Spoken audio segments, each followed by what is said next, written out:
Good morning. My name is Christy, and I will be your conference operator today. At this time, I would like to welcome everyone to the conference call. All lines have been placed on mute to prevent any background noise. After the speaker's remarks, there will be a question-and-answer session. If you would like to ask a question during this time, simply press star followed by the number 1 on your telephone keypad. If you would like to withdraw your question, press the pound key. For those participating in the Q&A, you will have the opportunity to ask one question and, if needed, one follow-up question. Thank you. Karen Fletcher, your Vice President of Investor Relations, you may begin your conference. Thank you, Christy. Good morning, everyone, and welcome to ITW's first quarter 2021 conference call. I'm joined by our Chairman and CEO, Scott Santi, and Senior Vice President and CFO, Michael Larson. During today's call, we'll discuss ITW's first quarter financial results and update our guidance for full year 2021. Slide 2 is a reminder that this presentation contains forward-looking statements. We refer you to the company's 2020 Form 10-K for more detail about important risks that could cause actual results to differ materially from our expectations. This presentation uses certain non-GAAP measures, and a reconciliation of those measures to the most directly comparable GAAP measures is contained in the press release. So please turn to slide 3, and it's now my pleasure to turn the call over to our Chairman and CEO, Scott Santi. Thanks, Karen. Good morning, everyone. In Q1, we saw continued improvement in both the breadth and pace of the recovery, with 6 of our 7 segments delivering strong growth in the quarter, with revenue increases at the segment level ranging from 6 to 13%. And that's with one less shipping day in Q1 of this year versus last year. At the enterprise level, organic growth was +6 in Q1 or +8 on an equal days basis. And that was despite the fact that our food equipment segment was still down 10% in the quarter. The fundamental strength of our 80/20 front-to-back business system and the skill and dedication of our people around the world, combined with the recovery actions that we initiated over the course of the past year, allowed us to meet our customers' increasing needs, while at the same time delivering strong profitability leverage, as evidenced by our 19% earnings growth, 45% incremental margins, and 120 basis points of margin benefits from our enterprise initiatives in the quarter. Despite rising raw material costs and a tight supply chain environment, we maintained our world-class service levels to our customers while also establishing several all-time Q1 performance records for the company, including earnings per share of $2.11, operating income of $905 million, and an operating margin of 25.5%. Based on our first quarter results and our normal practice of projecting current demand rates through the balance of the year, we are adjusting our 2021 guidance.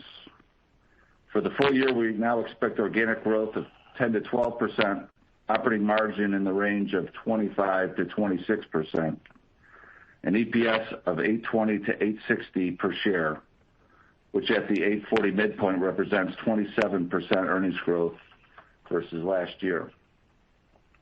At the midpoint of our revised guidance, 2021 full-year revenues would be up 1% versus 2019, and EPS would be up 9%. Now, stating the obvious, there's still a lot of ground to cover between now and the end of the year, and the near-term environment is certainly not without its challenges. That being said, I have no doubt that we are well positioned to respond to whatever comes our way as we move through the remainder of the year, and to continue to deliver differentiated performance in 2021 and beyond. And with that, I'll turn the call over to Michael to provide more detail on the quarter and our updated guidance. Michael? All right, thank you, Scott, and good morning, everyone. The solid demand momentum we had coming out of the fourth quarter continued to gain strength across a broad cross-section of our business portfolio in Q1. Our operating teams around the world responded to our customers' increasing needs, as they always do, and delivered revenue growth of 10%. Organic growth of 6% was the highest organic growth rate for ITW in almost 10 years. And as Scott mentioned, Q1 had one less day this year, and on an equal days basis, organic revenue grew 8%. Organic growth was positive across all major geographies, with China leading the way with 62%, North America was up 4%, and Europe grew 1%. Relative to Q4, the new trend that emerged in Q1 was a meaningful pickup in demand in our Capex-driven equipment businesses, test and measurement and electronics, which grew 11%, and welding, which grew 6%. GAAP EPS of $2.11 was up 19% and an all-time EPS record for continuing operations. Operating leverage was a real highlight this quarter with incremental margins of 45% as operating income grew 19% year over year. Operating margins improved to 25.5% in the quarter, an increase of almost 200 basis points as a result of volume leverage and a continued strong contribution of 120 basis points from our enterprise initiatives, partially offset by the margin impact of price cost. Excluding the third quarter of 2017, which had the benefit of a one-time legal settlement, operating margin of 25.5% was our highest quarterly margin performance ever. As you know, supply chains around the world are under significant pressure, and ITW's operating teams certainly had to deal with their fair share of supply challenges and disruptions in the quarter. By leveraging our produce where we sell supply chain strategy, our proprietary 80/20 front-to-back business system, and supported by the fact that we were fully staffed for this uptick in demand due to our Win the Recovery initiative, we were able to maintain our normal service levels to our customers. And once again, our ability to deal with the impact of some pretty meaningful supply chain challenges and disruptions and still take care of our customers with strong levels of profitability speaks to the quality of the execution at ITW. In the quarter, we experienced raw material cost increases, particularly in categories such as steel, resins, and chemicals.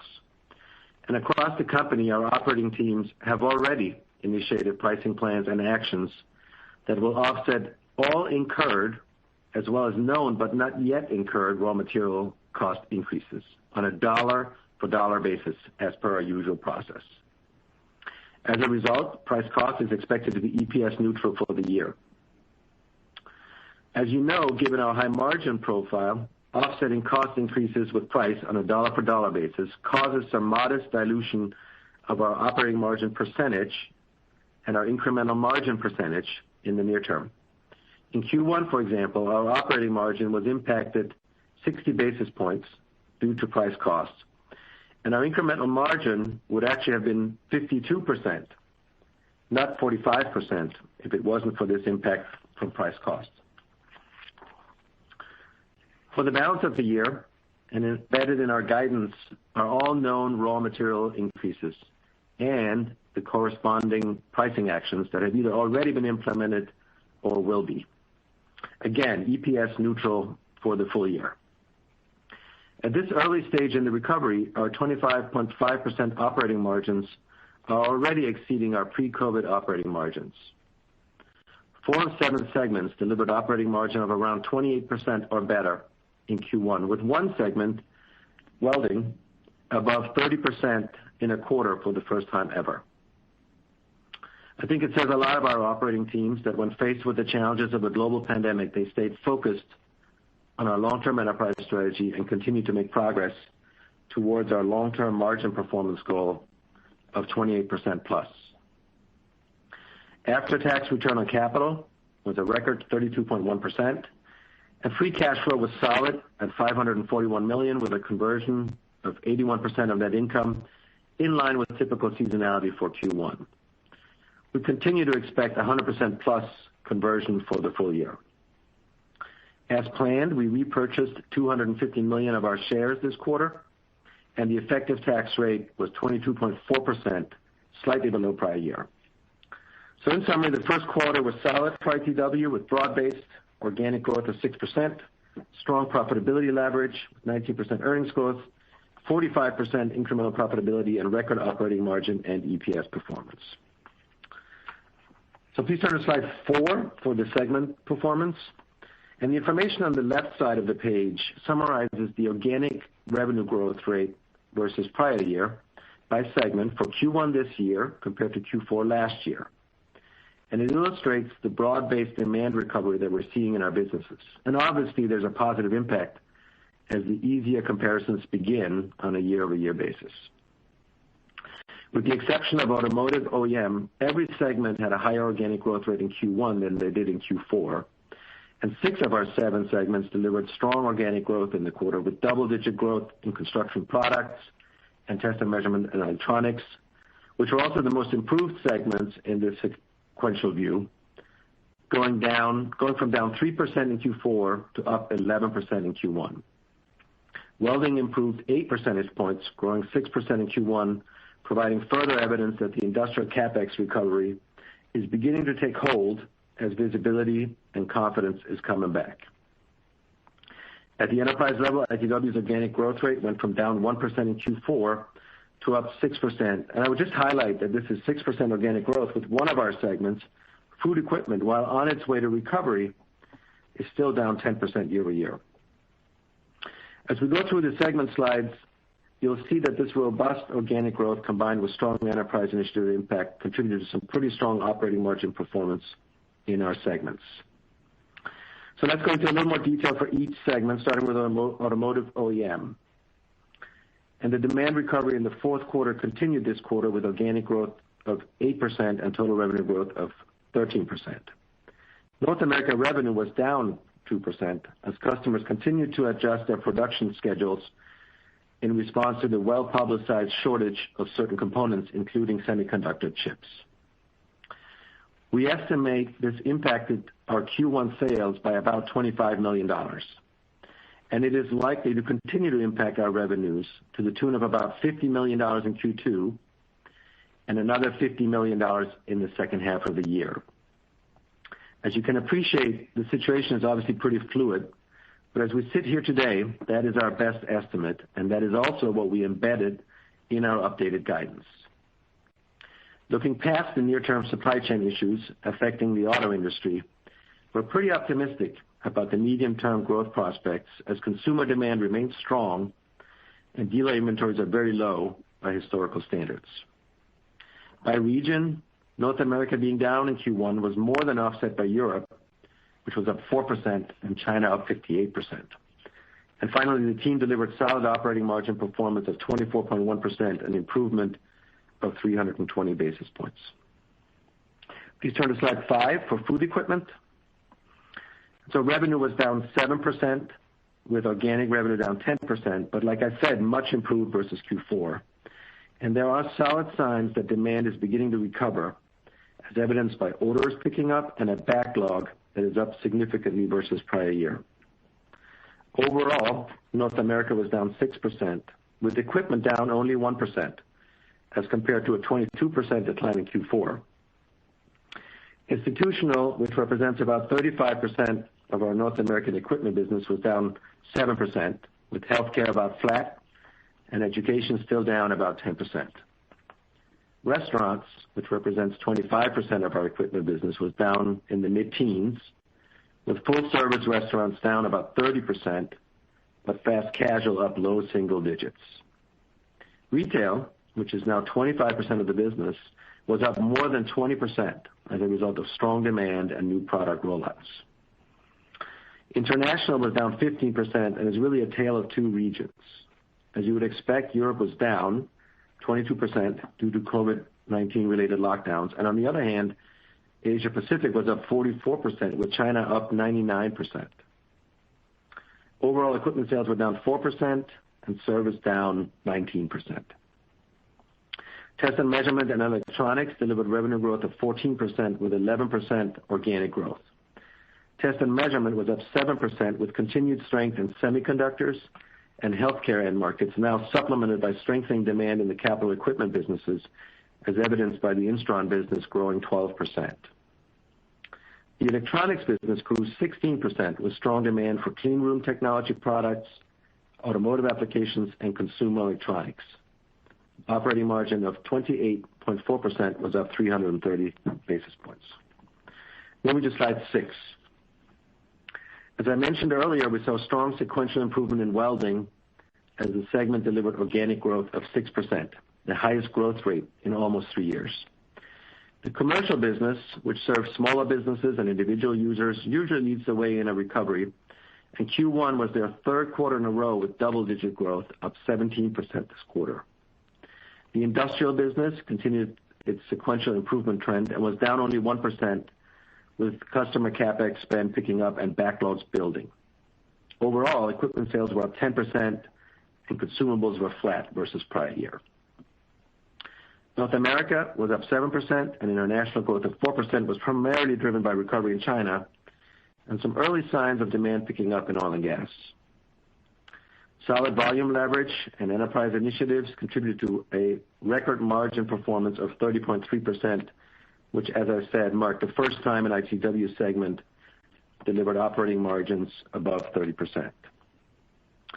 Polymers and fluids delivered organic growth of 9%, with polymers up 16%, driven by strength in MRO applications, particularly for heavy industries.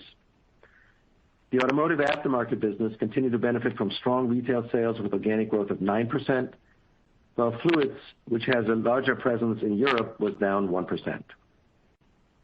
Operating margin benefited from solid volume leverage and enterprise initiatives to deliver margins of 25.7%. Moving to slide 7, construction was the fastest growing segment this quarter, with organic growth of 13%. North America was up 12%, with continued strong demand in residential renovation and in the home center channel. Commercial construction, which is only about 15% of our U.S. sales, was up 3%. European sales grew 19%, with double-digit growth in the UK and continental Europe. Australia and New Zealand grew 7%, with strength in both residential and commercial markets. Operating margin of 27.6% was an improvement of 420 basis points. Specialty revenues were up 10%, with organic revenue of 7% and positive growth in all regions. North America was up 6%, Europe up 5%, and Asia Pacific was up 24%. Demand for consumer packaging remained solid at 6%. So please turn to slide 8 for an update on our full year 2021 guidance. And per our usual process, and with the caveat that we're only one quarter into the new year, and a significant number of uncertainties and challenges are still in front of us, we are raising our guidance on all key performance metrics, including organic growth, operating margin, and EPS. In doing so, we've obviously factored in our solid Q1 results, and per our usual process, we are projecting current levels of demand exiting Q1 into the future and adjusting them for typical seasonality. And as discussed, we've made an allowance for the estimated impact of semiconductor chip shortages on our auto OEM customers. The outcome of that exercise is an organic growth forecast of 10 to 12% at the enterprise level. This compares to a prior organic growth guidance of 7 to 10%. Foreign currency at today's exchange rates adds 2 percentage points to revenue for a total revenue growth forecast of 12 to 14%.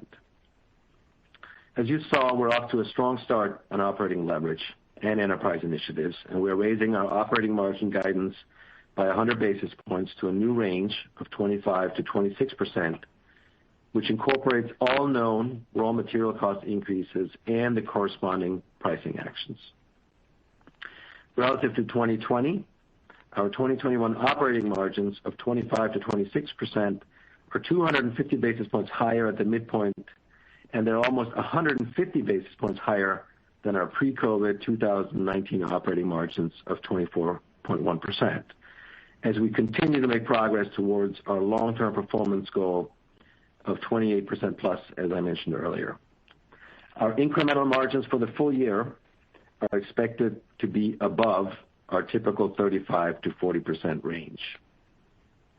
Finally, we're raising our GAAP EPS guidance by 60 cents, or 8%, to a new range of 8.20 to 8.60. The new midpoint of 8.40 represents an earnings growth rate of 27% versus prior year, and a 9% increase relative to pre-COVID 2019 EPS of 7.74. A few final housekeeping items to wrap it up, with no changes to 1, the forecast for free cash flow, 2, our plan to repurchase approximately $1 billion of our own shares, and 3, our expected tax rate of 23 to 24%. As per our usual process, our guidance is for the core business only, and excludes the previously announced acquisition of the MTS test and simulation business. The process to close the acquisition by mid-year remains on track, and once the acquisition closes, we'll provide an update. As we've said before, we do not expect a material financial impact to earnings in 2021. So, in summary, a quarter of quality execution in a challenging environment, and as a result, we're off to a solid start to the year. So with that, Karen, I'll turn it back to you. Okay. Thank you, Michael. Christy, let's open up the lines for questions, please. Yes, at this time, I would like to remind everyone, in order to ask a question, press star, then the number 1 on your telephone keypad. We'll pause for just a moment to compile the Q&A roster. Your first question comes from the line of Jamie Cook with Credit Suisse. Hi, congratulations on a nice quarter. Hi, Jamie. Two questions. Hi.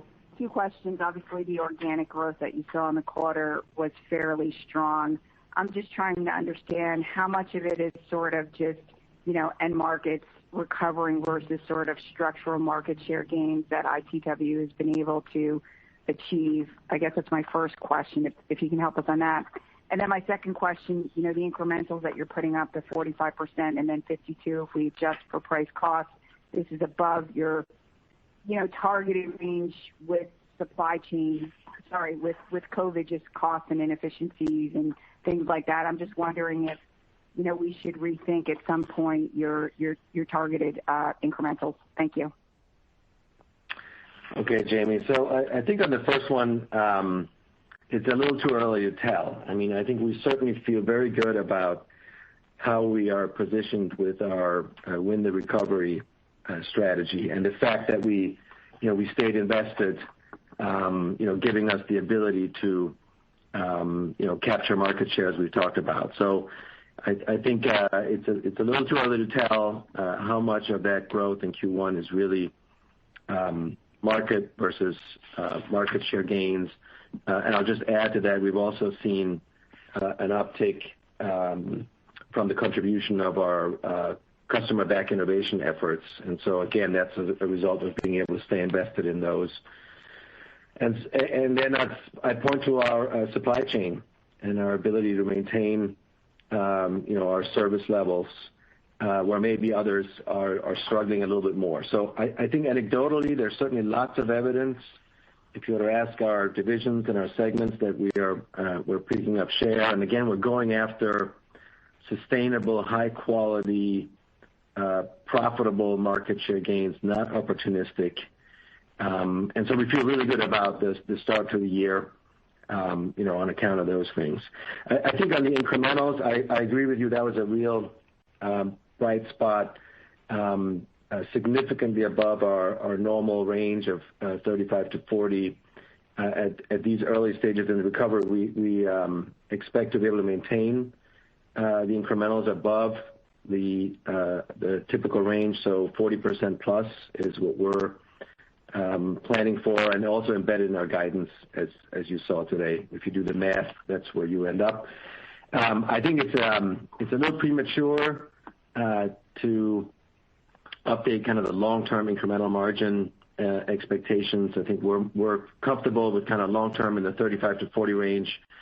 We're certainly making a lot of improvement to the cost structure of the company, but let's revisit that at a later stage in terms of what we think the long-term incrementals might be on a go-forward basis. For now, if you think kind of beyond this year, I would still stick to the kind of the 35 to 40%.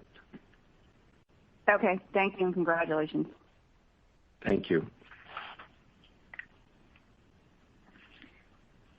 Our next question comes on the line of Jeff Sprague with Vertical Research. Thank you. Good morning. Morning. Great work. Impressive. Hey, Scott, I was wondering if you could just update us on what you're thinking on M&A. Obviously, you got this MTS deal coming. I'm sure you could have taken a shot on goal at WellBuild if you wanted to and passed there. Maybe just how you see the pipeline kind of filling out this year, and I understand these things are always kind of idiosyncratic and have their own timing, but do you see a likelihood that the pace of activity on M&A could be picking up for you over the next 6 to 12 months? Well, I think we are really happy with the MTS acquisition. That we've got some work to do, obviously, to get that one over the just to get it closed. All of it's basically standard and routine, but that's I think a great example of where I think acquisitions supplement our core growth focus, which is really owning great businesses that deliver great value to their customers and that we can grow organically. And MTS certainly adds and supplements our capabilities in terms of the test and measurement space and our ability to do so. I'm not going to comment on your specific reference or any other deals that others have announced recently, but I would say that our appetite for additional MTS-like deals remains certainly strong. I think I can't remember exactly the term you used, Jeff, but I think the phrase opportunistic is the right way to think about it. It's a combination of ultimately what we're interested in doing, what fits with the availability of assets that fit that profile. And that includes both, their strategic attributes, the attributes that they offer in terms of our ability to improve their inherent financial performance, and all that value that we think makes sense for us and our shareholders in terms of return on not just the capital, but the time, effort, and energy that we're going to expend. So, that's sort of the generic strategic narrative around it. My personal view is I absolutely think, on average, 1 to 3 MTS kinds of deals a year seems to be a reasonable something that absolutely is achievable. We're not going to try to sort of force a deal every year on that. So some years are going to be 0 because the circumstances are not going to present. The circumstances that we're looking for are not going to present themselves. But I think there's lots of room for other similar kinds of deals to be additive to what we're doing in a relatively consistent way over, let's say, the 5-year period. I think I'll stop there.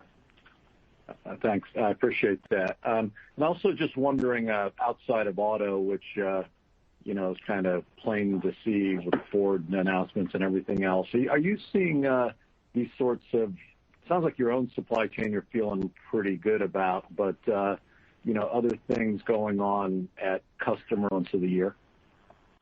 I think it's hard to project balance of the year, I would say, than just automotive at play. And I would also say that it's absolutely fair that we are having to work a lot harder in terms of securing our own sources of supply than we would under normal circumstances. So, we have, for a number of reasons, I think, been able to counterpunch our way through a much more challenging supply environment in the first quarter and through the second quarter. I think we're going to be able to do the same.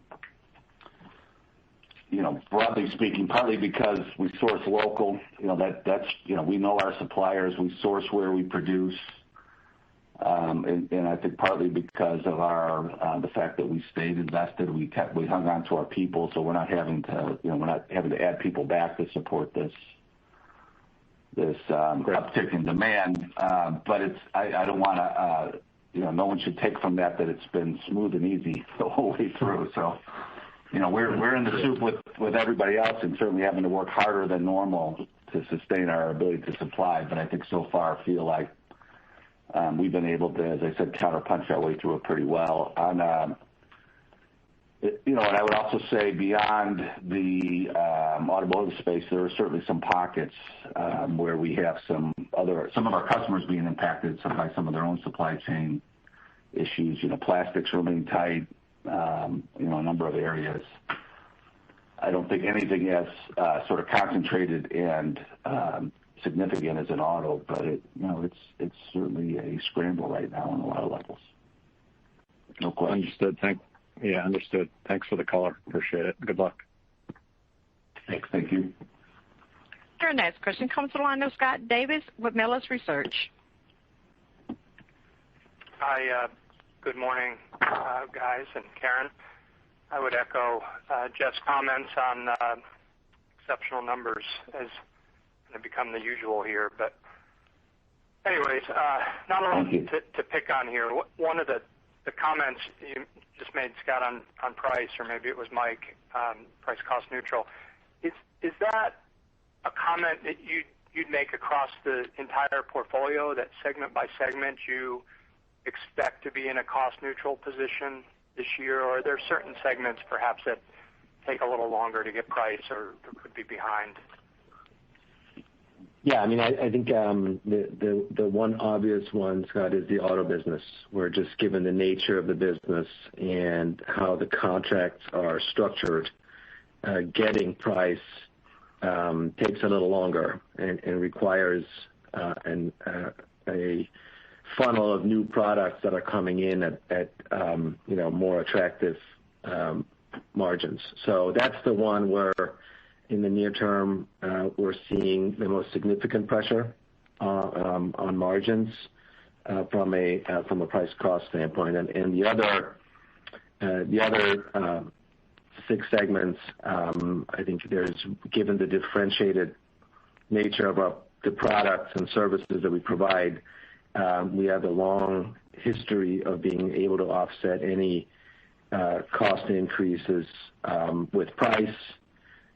There's typically a little bit of a lag. I will tell you, we learned some things when we went through this in 2018. We're definitely much more focused and on top of things earlier on, and our divisions are taking the actions that are required to kind of stay ahead of things this time around. So while there's certainly some pressure here, you saw 60 basis points of margin percentage impact and 7 percentage points of incremental margin impact. The overall goal here is to offset on a dollar for dollar basis, and we're confident that we'll be able to do that for the year and in total, even with the pressure and the difficulty in automotive. Okay, that's helpful. And just as a follow-up, and again, just to jump on the bandwagon of what Jeff was asking about on M&A, I would think that given the success you've had in kind of multiple different types of businesses here, assets, your confidence in going after a bigger asset and implementing 80/20 and really driving value perhaps way above what the PE world could do or other strategics would perhaps widen that scope of ability to be able to do deals on the larger side. How do you guys think about that and applying 80/20 when you think about an M&A model? Yeah, I don't think size is a barrier at all, or a limitation, or something that would scare us away. I'd point to MTS as being it's not quite $500 million in annual revenue, so it's not a small business by any stretch.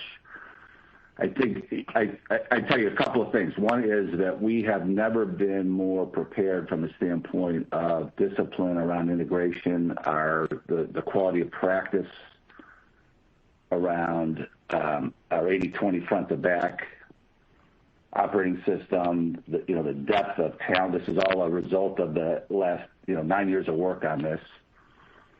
So all of that certainly is just additive to I think our ability to if we find the right opportunity to do a really good job with it. So it's not an issue of size doesn't scare us. I think sometimes what does happen is the larger the size, there tends to be to find a sort of a pure play. This is the part of the business we want it all. The bigger the asset, the more sort of non-strategic, non-desirable stuff you have to deal with sometimes. But that's also just sort of part of the tactics. But again, I don't think it's big or small that is the driving benefit to us as much as does it really fit with what we're good at? Does it fit an area of the market we think has our long-term above market organic growth prospects, et cetera? and whether it's large or relatively small, and by that I mean division size, those would be equally attractive options to us. Makes sense. Thank you, Scott. Good luck, folks. You bet. Thanks. Your next question comes on the line of John Inch with Gordon Haskett. Good morning, everybody. Morning, John. Morning. Morning, guys, and Karen.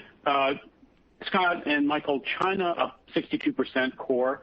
Have your factories and operations been able to keep up with that level of demand, which I get the premise of some compares, so it's not, it's not completely volume driven, but which presumably, this is going to be up as much in the second quarter, just given compares as well. Anything you would call out there? Because I understand the point that your factories are local and so forth, but that's still a very, very high growth rate. And I'm just curious how kind of the quarter played out, and did you have to leave any sales on the table that maybe kind of get picked up later even? Yeah, I actually probably can't answer that last piece other than to say that, the business for us that's really of the biggest scale in China is auto. And they did a phenomenal job if you look at the kind of volume uptick. Now that's a big number year on year, but remember that China was way down in the first quarter last year. So from the standpoint of the sequential, I don't have that. I don't know, maybe you did, Michael, but from Q4 to Q1, it wasn't a 58% jump. Right. But I would say overall, our decision to hang on to our people, and just be ready for this has certainly, given us an ability to respond. That if we were having to not only source, scramble for raw material, but also scramble for people, it would certainly be a more difficult challenge than it was. That's fair. I'm curious. So we all know sort of the constraints around semicon and auto. Scott, you already talked about. I think I've sort of alluded to these questions in the past about the post-COVID world. Demand is going to surge pretty aggressively.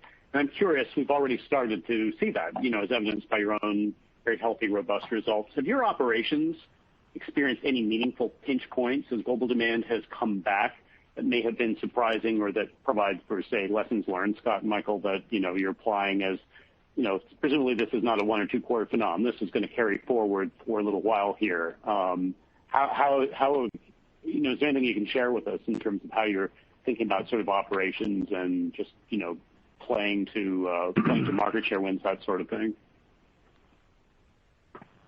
Yeah, I'm trying to think about how to sort of tackle that one, John. It's maybe the place to start is inherent in our system is, we always talk about the fact that we produce today what our customers bought yesterday.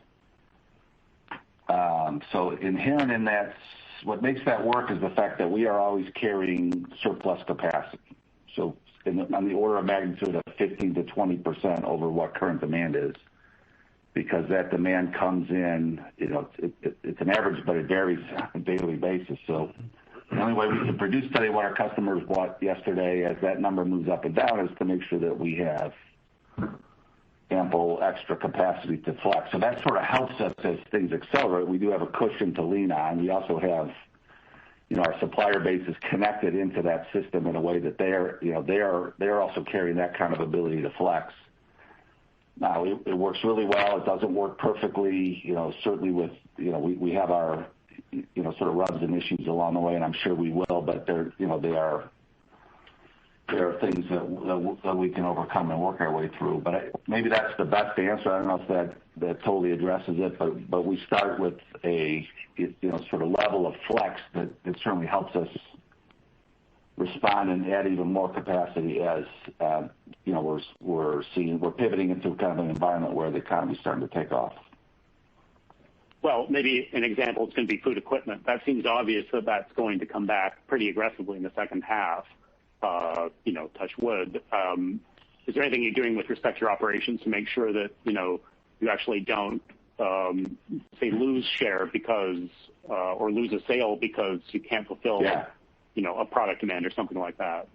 Yeah, I'm completely comfortable that they know exactly what to do. Again, we've hung on to all of our people through this. We've hung on to all of our capacity.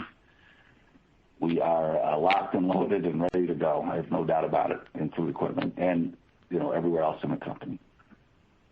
Got it. Great. Thank you very much. You bet. Your next question comes from the line of Ann Duignan with J.P. Morgan. Hi, good morning, everybody. Good morning. Good morning, Ann. Could you dig a little deeper into your comments around capital equipment demand picking up? I know you talked about it in places like welding, but just a little bit more color by region, by application, by segment. We'd just like to hear from you in terms of what specifically you're seeing, because that is a big change. Thank you. Yeah, I think, Ann, as you're saying, that was kind of the new trend that showed up here in the first quarter. We did see orders and backlog starting to build last year on the equipment side, but really in Q1 here, if you look at the businesses that had the most significant improvement relative to historical run rates, they are test and measurement, as I mentioned, and welding. And so those are businesses that are more driven by investment in Capex. And I think as the visibility to the recovery and the confidence in the recovery takes hold, our customers are placing orders for larger equipment. And we saw a little bit of that also in specialty products on the packaging equipment side. And it's really a broad-based trend. So I don't really have the breakdown for you on a global basis, but really across the board, we saw really nice pickup in demand for the Capex driven products in those three businesses in particular. And I think with we're off to a good start here in April. So I think we saw good momentum coming into Q1, kind of sustained that. March was a strong month, and April everything is on track here. Okay, I appreciate the color on that. And then just back to the whole maintaining your employee base, and we see what a difference that makes this year. I don't think that should be understated, given that almost every other company we cover mentioned their inability to attract labor as an issue. So, congratulations on that. But what about your customers? Is there any risk that your customers have to defer orders? It's kind of counter to what you just talked about, but if your employers, like the restaurants, for example, if they cannot hire, is there any risk that they will have to defer orders as we go through the year just because they can't get labor? Yeah, I would be pretty certain it's going to have some impact in terms of the overall pace of the recovery in a number of areas. My personal view, Ann, is that's maybe not even such a bad thing in terms of extending the duration of the recovery and sort of managing the pace a little bit in the short run. So, even with these if auto's a real extreme example of that, not so much from labor, but from semiconductor chips. Michael talked about the fact that, consumer demand for autos is strong. Dealer inventories are at, I think around the world historic lows. So the fact that, all of that is not trying to be satisfied in 2 quarters and it actually gets spread out. And so I just use that same analogy in places like food equipment, is I don't think it's necessarily a terrible thing that there are some limitations, be they labor or other things, as we move through the recovery. In some of our sectors, it doesn't mean demand isn't going to grow. It's just, it's not going to be this feeding frenzy of satisfying it in a relatively short period of time. And so, I don't know exactly how it's all going to play out, but I don't think, some of those limitations in the near term are necessarily bad things for the long haul, if that makes sense. Yeah, no, I completely agree with you. It's kind of a forced rationalization of the industry. So, yeah, I appreciate the color. I'll get back in line. Thanks. Thanks. Thank you. Your next question comes on the line of Andy Kaplowitz with Citigroup. Hey, good morning, guys. Nice quarter. Andy. Scott or Michael, you mentioned welding margin now above 30%, which I think is a new record for you. And as you know, welding isn't close to fully recovered yet. If I go back to 2018, your margin at similar levels of revenue was approximately 28%. So if we step back and try and ingest that improvement, with the understanding that we haven't changed the long-term 28% target for the company over the last couple of years, but does it give you confidence that maybe the whole company can even do better than that over time? Well, I think, Andy, the easy answer to your question is with the types of incrementals that our segments are putting up, the enterprise level 45, welding was also 45. The answer is that margins will continue to improve just from the volume leverage alone. And then we know that there is still a ways to go to reach our full potential from an 80/20 front to back implementation standpoint as well. You see these enterprise initiatives continue to come in at 120 basis points at the enterprise level, maybe a little bit less than that in welding, but still a significant contribution from the initiatives. And so I've said this many times, and I'll continue to say this. I mean, we expect and this is based on the bottoms-up planning that we do. We expect that all of our segments will continue to improve their operating margin performance. Like I said, as demand recovers, and maybe more importantly, we still have a lot of things within our own control here that, regardless of what happens from a demand standpoint, we can continue to improve the margin performance. While they grow at an accelerated rate organically. While growing, that's the yin and the yang of the. That's right. That's right. We can do both, right? So, and then I'll just say what I said in my comments is what's really encouraging, I think, is that with everything going on last year and right now with supply chain as well, the fact that our teams leveraged this win the recovery strategy, stayed focused on executing the long-term enterprise strategy, and we're sitting here. Really, you could argue one quarter into the recovery, and we have, a clear path in front of us as we continue to make progress towards our 28%. You said 28%. I thought in my comments I may have said 28% plus. That we continue to make progress towards our long-term margin goal of 28% plus. Very helpful, guys. And then we talked a little bit about food equipment on the call already, but maybe just focusing on it. Obviously, reopening is happening faster, at least in the U.S. now, and you do have this large institutional business that could benefit from significant stimulus that already has been passed, especially for school cafeterias. So have you seen any of that money start to flow to that business, or have you seen accelerating improvement in your restaurant-focused business yet? Not yet is the answer. I mean, like I mentioned, we are starting to see a pickup in orders and backlog. As you know, these businesses are not really backlog driven, but the quoting activity is solid, and it's reasonable to assume that there will be a pickup on the institutional side as we move forward, including for schools. So I think that's part of what's encouraging is we're not firing on all cylinders yet. We put up some pretty good results here in Q1, and we still have, food equipment, as you mentioned, down 10 organic with a strong recovery ahead of it. So I think that's really encouraging. Thanks, guys. Appreciate it. Sure. Your next question comes from the line of Nicole DeBlase with Deutsche Bank. Yeah, thanks. Good morning, guys. Morning. Morning.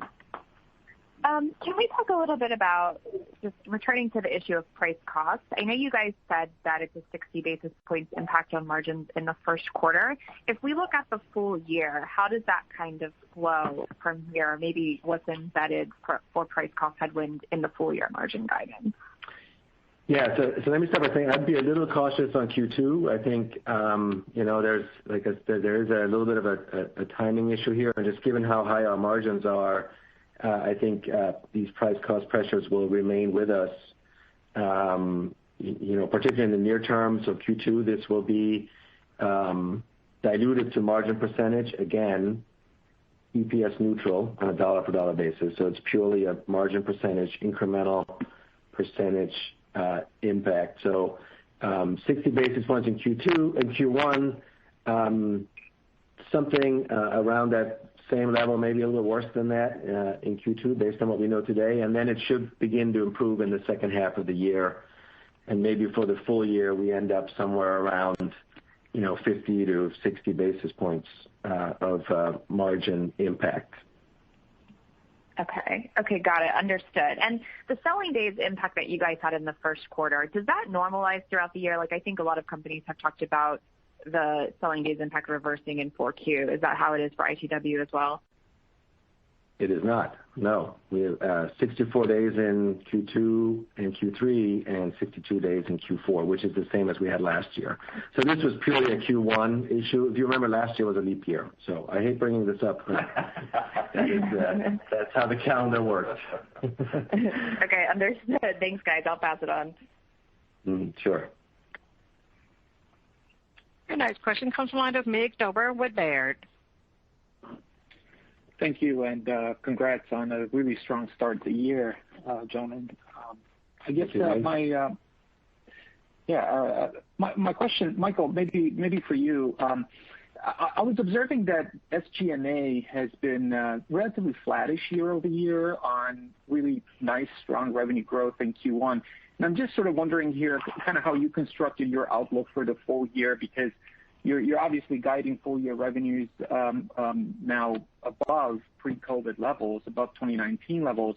And I'm sort of wondering if it's fair for us to sort of expect that SG&A is going to remain relatively muted, or are you essentially kind of baking in a return to more normalized, call it pre-COVID levels? And I'm talking about the full year run rate here. Thanks. Yeah. So I'd say, Nick, I would expect somewhere around as our sales grow, obviously the cost to support those sales, including things like commissions, are going to grow, and those costs are pretty correlated. And I think the last time I looked at it here a few days ago, I would assume something around 17% of sales in SG&A, and so that's maybe from a modeling standpoint, the way to look at it. I would just point to the fact, what we talked about earlier, the fact that, we didn't have lots of people leave the company last year, and now we're hiring and a ton of costs are coming back in. That's not what I'm talking about here. These are simply, primarily, sales commissions and costs like that are going to grow in line with, as the top line of the company grows this year, in the low teens. So that's what you would expect to see. Got it. That's helpful. So around 17, that's basically going to be a bit higher than what you've done in Q1. That's probably the volume ramp that you were sort of talking about as the year progresses. Yeah, I think the one thing I know for sure is that there's going to be a big ramp up here in Q2. Right. And then my follow-up. My follow-up, and folks have been asking about the food equipment business, and I will too, but I guess I'll ask it this way. If I look at your business, it seems to me that this vertical, this segment, is really the one that's probably been transformed the most by COVID, in terms of sort of, the end customers having to operate differently, having to think about doing business differently. And I'm sort of wondering where that leaves you strategically longer term, right? Because the industry is consolidating. You obviously have an important market position and really good product.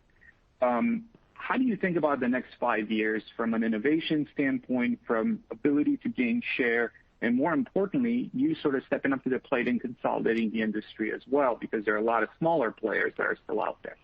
Thank you. Yeah, I'd be happy to try to address at least some of that. Let me start with where the end of your question first. Is we're not interested in consolidation. We're not an economies of scale company. We're not going to buy anything to consolidate. We're going to own great businesses that deliver value for their customers through the performance of the products and services that they offer. And so, whether the industry consolidates or not, ultimately we compete based on our ability to deliver superior value to the customers that we choose to target in those industries. And so that's essentially all I'll say is our businesses are very well positioned in this space. We expect that they will continue to grow at an accelerated rate with best-in-class margins and returns in that industry. And absolutely, to your point, we will have to continue to evolve and innovate as our customers evolve and innovate based on COVID or anything else, in terms of what happens in that industry. And I think I'll just leave it there. All right. Thanks for the call. Thank you. Your next question comes to the line of Stephen Volkmann with Jefferies. Great. Hi, guys. Thanks for fitting me in. I just had one quick follow-up back on sort of your incremental margin discussion, Michael. If I remember correctly, I think the plan, obviously dollar for dollar on price cost sort of in year one, but then as we move forward, I think the goal is to recover the margin on top of that. So why wouldn't we have a higher incremental margin in 22 than kind of your base case? I think that's a good question. I think on price cost, what we're talking about right now is this pretty significant increase in raw material costs and offsetting those dollar for dollar with price. And in the near term, as I said, that puts pressure on margins. I think once you get past this surge in raw material costs and those start to kind of stabilize or maybe even come down a little bit as expected, frankly, for some of these commodities in the back half of the year, you're holding on to the price and you're going to end up in a favorable position again from a price cost standpoint. That's kind of how this has played out historically. And historically, that's what's been embedded in that 35 to 40% incremental margin rate that we've been able to put up. I think once we go through, David, kind of the planning for 2022, I'll give you a better feel for the ability to maintain incremental margins either above the historical range or in the historical range. But as we sit here today, like I said earlier, I would for modeling purposes, I would stick to the 35 to 40 for now, and we'll give you an update as we go through the year here. But clearly this year and in Q1 and in the near term, really strong incremental margin performance. I don't know if I said this, but we're above the range of 35 to 40, so 40% plus, and that's with price cost for the full year. Headwinds are somewhere around 4 to 5 percentage points to the incremental margins. So really strong performance here as the recovery takes hold. Right. Yes, I certainly agree with that. It just seems like maybe you get that 4 or 5 percentage points back next year. But I will look forward to your update whenever you're ready. Okay, that's fair. Your next question comes from the line of Steven Fisher with UBS. For fitting me in here. Just want to confirm that you've not baked in any cyclical increase in daily run rate of sales demand into your guidance. I imagine you're going to say you haven't, but just in an accelerating economic growth environment, it seems like your approach would be particularly conservative at this point. Mm-hmm. Yeah, I think that's kind of up to that's for you to decide. I think the argument you're making is not unreasonable. I think what we do is, we give you kind of the outlook for the company at current run rates, and if you think that food equipment is going to come back stronger, or you think the auto issue is a bigger issue, then you can certainly make those adjustments to your model. And as you know, ITW is a pretty predictable company, certainly at the enterprise level, and so you can get pretty close to the models that we're looking at. And so we're really we think this is the best way to communicate the outlook for the company and being very transparent. And then it's for you to decide kind of segment by segment, how you think things might play out based on whatever data points that you look at. So, fair enough. That's what I thought you would say. I just wanted to confirm. And then, what have you assumed for divestitures and kind of approximate timing on that, if any new updates there? Yeah, so really no new update. I mean, as you recall, we put those on hold last year, really to focus on the recovery here. And the most important thing we have to do is get the organic growth rate and demonstrate that we can grow consistently above market. The view was that working on divestitures is really a distraction from that. And oh, by the way, we believe, and it's playing out that way, that these businesses are going to be more valuable when we kind of reinitiate the process, which will probably be somewhere at the end of this year, early next year. So from a strategic standpoint, these are still businesses that are not a great fit for ITW, that are a much better fit, frankly, with other people, we think. And so that view has not changed, but we've kind of deferred all the activities to later this year, early next year. Terrific. Thanks a lot. Sure. Our next question comes from the line of Julian Mitchell with Barclays. Hi, good morning. Maybe just a question perhaps for Michael around the free cash flow, as there's been a lot of P&L related questions. So the free cash flow, I think, was flattish in Q1 year on year. The net income was up a good amount. So it seems like maybe there's some working capital headwind, receivables, perhaps something there. Maybe just help us understand sort of what impact the component and supply chain issues are having on your own sort of working capital management, and any cash headwinds associated with that, and how we should think about Capex this year, kind of catching up or ramping back up for ITW. And I understand that we're in a growth year now.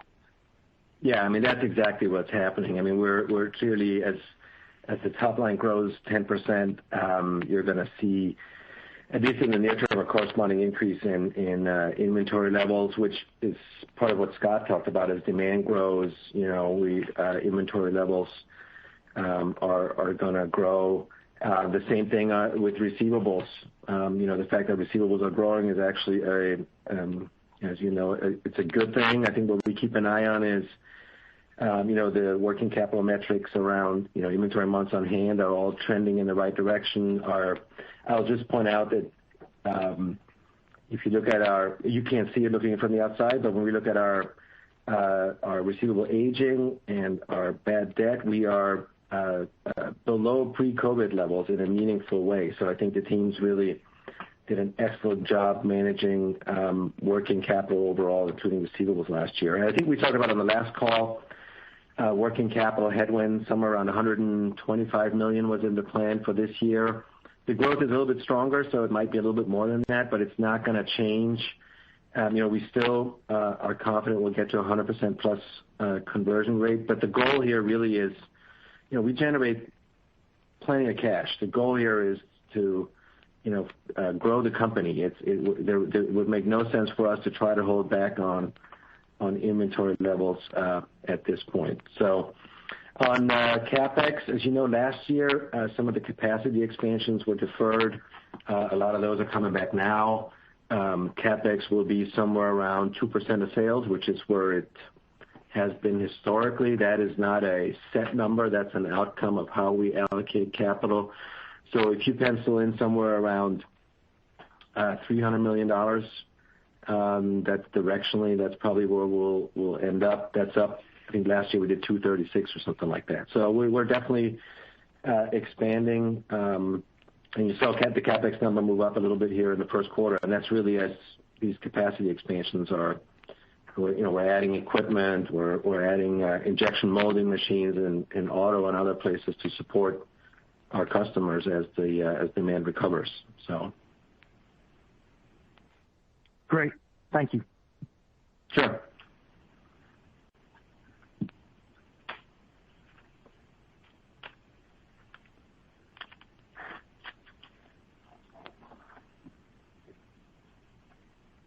Joe Ritchie, your line is open. Oh, thank you. Thanks for putting me in, everybody. To my first question, maybe just focus on organic growth for a second. You raised the outlook for the year. I'm curious, were any segments not raised? So, for example, like some of the headwinds that you talked about in auto OEM and the maybe slower starts to the year in food equipment. Yes. So all segments except for auto OEM have raised, and this is based on run rate, Joe, right? So this is a pure mathematical, based on demand, levels of demand exiting Q1, 6 or 7 segments are higher in terms of the organic growth forecast for the year, and in particular, the Capex-driven businesses, as we talked about, right? So test and measurement, welding, and then in auto, just with some of these supply chain issues and the allowance we made in our guidance, they're probably towards the low end of the range that we gave back in January. I think the range back then was 14 to 18, and we're probably at the low end of that. Auto builds are still projected to be up 12 for the year, so we'll see. That's the one area where there's quite a bit of uncertainty, particularly, and I'll just maybe reiterate this, be a little cautious around, the second quarter here and not get too excited. But kind of, medium term, we're very encouraged by the demand, underlying consumer demand, as well as inventory levels, as we talked about in that segment. Got it. That makes sense. And then maybe my one follow-on, either for Scott or Michael, as you think about you guys used to always talk about your content on a regional basis in the auto segment. I'm just curious, does that change at all with the uptick that we're seeing in EVs?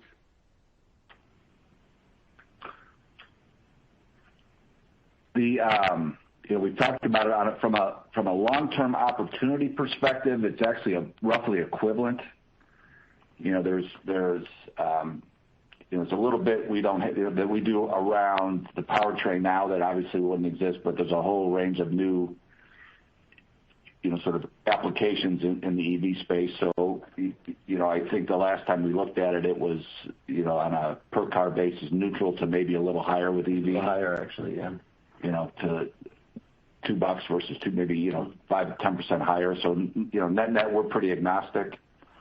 I think the other thing that we have said in the past, this is not sort of current data, but roughly, I think it was less than a quarter of our sales would go away if every car was EV tomorrow, we'd lose basically 20 or 25% of our revenues are at risk. So so it's not over 75% of what we do today goes in either place, and there's certainly plenty of new applications to replace that other 20% or so over time, plus a little bit. Got it. That's helpful. Have a great weekend, everyone. All right. Thank you. Thank you. Yeah, thanks, Joe. I think we're out of time now, so I'd like to thank everybody for joining us this morning. Feel free to call me with any follow-up questions, and that concludes our call today. Thank you for participating in today's conference call. All lines may disconnect at this time.